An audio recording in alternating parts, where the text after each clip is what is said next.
అదొక పిటి, అదొక దయనీయమైన పరిస్థితి. ఓకే, అది కోర్టులో నడుస్తుంది, అదొకటి. ఎలక్షన్ తర్వాత సజ్జల రామకృష్ణారెడ్డి కనపట్ల, ఏదో 1-2 సార్లు అక్కడ ఇక్కడ ఏదో కనపడ్డాడు తప్ప యాక్టివ్గా లేరు. పార్టీ మీటింగులు లేవు, ఎవరితో మాట్లాడుతున్నది లేదు, పెద్దగా లేదు. ఒక జగన్మోహన్ రెడ్డి గారు ఏదో ఒకసారి ఏదో ఒక రివ్యూ మీటింగ్ ఏదో పెట్టుకున్నాడు పార్టీది, అందులో మాత్రమే కనపడ్డారు. ఇంకెక్కడ సజ్జల రామకృష్ణారెడ్డి మాట వినిపించట్లా. ఏం జరుగుతోంది?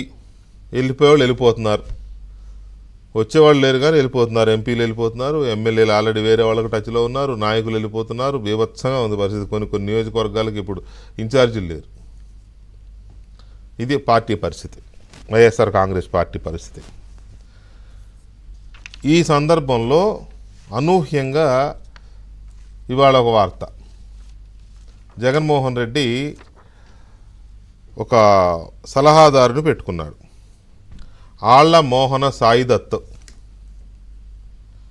ఆళ్ల మోహన సాయిదత్ ఈయనని పార్టీకి సలహాదారుగా పెట్టుకున్నారు. పార్టీ మామూలుగా కొత్తగా పార్టీలు పెట్టినప్పుడు ఆ పార్టీల నిర్మాణాత్మకంగా కింది స్థాయిని నిర్మించడానికి కార్యకర్తలు ప్రమోషన్ వీటి కోసం పెడతారు. ఆయనకి ఇప్పుడు గుర్తు వచ్చింది, మరి ఎందుకు పెట్టినాడు, పెట్టుకుని ఆయన ఇష్టం, ఎవరికి అభ్యంతరాలు ఏమి ఉంటాయి కానీ దీని మీద. ఆయన్ని సలహాదారుగా పెట్టుకున్న జగన్మోహన్ రెడ్డి గారు ఇప్పుడు ఆయన ద్వారా పార్టీలో ఏం పనులు చేయించబోతున్నారు, ఎలాంటి సలహాల కోసం, ఏ కార్యక్రమాల కోసం ఆ సలహాదారుడు అవసరమయ్యాడు అనేది ఒకటైతే, ఇప్పటిదాకా చక్రం తిప్పి ఇప్పటిదాకా అన్నీ తానై నడిచిన సజ్జల రామకృష్ణారెడ్డి పరిస్థితి ఏంటి? అందరూ చెప్పేది ఏంటంటే సజ్జల రామకృష్ణారెడ్డిని గెంటేశారు బయటికి అని కొంతమంది అంటారు. కొంతమంది ఏమో లేదు ఆయనే సైలెంట్ అయిపోయాడు, ఇప్పుడు ఈ ప్రభుత్వం కేసులు పెడుతోంది కాబట్టి. మొన్న టీడీపీ కార్యాలయం మీద దాడి కేసులో కూడా ఆయన పేరు ఏదో పెట్టినట్టున్నారు ఎఫ్ఐఆర్లో. అదొకటేంటి, గతంలో జరిగిన అకృత్యాలు, అరాచకాలు, దాడులు దేన్ని తీసుకున్నా ఆల్మోస్ట్ ప్రతి దాంట్లో ఆయన పేరు ఉంటుంది. ఇక ఇవన్నీ ఊహించేమన్నా ఆయన సైడ్ అయిపోయాడా, అసలు ఉన్నాడా, దేశం దాటి వెళ్ళిపోయాడా తెలీదు. మొత్తం మీద అయితే అనుమానంగా ఉంది. సో సజ్జల రామకృష్ణారెడ్డి విషయంలో ఈ డౌట్స్ ఉన్నాయి. అందుకని ఇప్పుడు ఈ ఆళ్ల మోహన సాయి దత్ని తీసుకొచ్చి సలహాల ద్వారా, ఎందుకంటే జగన్మోహన్ రెడ్డి గారు ఎప్పుడు ఎక్కడుంటాడో తెలియదు కాబట్టి ఈయన పార్టీ సెంట్రల్ ఆఫీస్లో ఉండి పార్టీ క్యాడర్తో ఫోన్లు చేసి ఇది ఒక కొత్త యుగం మొదలవబోతుంది, కొత్త శకం. ఆళ్ల మోహన సాయిదత్ శకం అనే ఒక నవశకం మొదలవబోతుంది వైఎస్ఆర్ కాంగ్రెస్ పార్టీలో. ఇది ఒక పార్శ్వం. రెండో పార్శ్వం, ఎక్కడ పోయారు కీలకమైన నాయకులందరూ వైసీపీలో?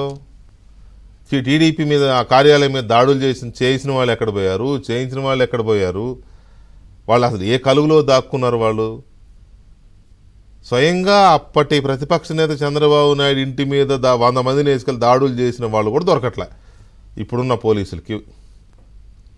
టీడీపీ కార్యాలయం మీద దాడులు చేసిన వాళ్ళు ఎఫ్ఐఆర్ వేశారు, ఒక్క నందిగం సురేష్ని పట్టుకున్నారు, మాజీ ఎంపీ నందిగం సురేష్ని. ఏమేం పేరు మిగతా వాళ్ళందరూ ఎక్కడున్నారు? ఒక్క నిమిషం, ఎక్కడున్నారు? ఇండియాలో ఉన్నారా?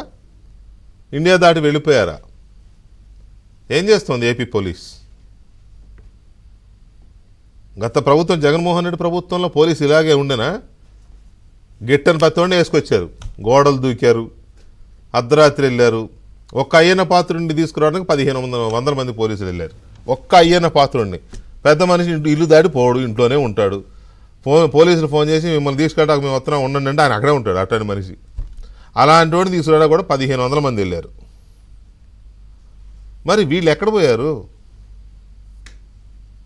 హైదరాబాద్లో దాక్కున్నారా, బెంగళూరులో దాక్కున్నారా, లేక బెంగళూరు యలహంక ప్యాలెస్లో ఉన్నారా? ఎవరూ దొరకట్లా. ఆ మైన్స్ వెంకటరెడ్డి ఎక్కడున్నాడో తెలియదు, పెద్ద కేసు అది. అధికారి, ప్రభుత్వ అధికారి అతను.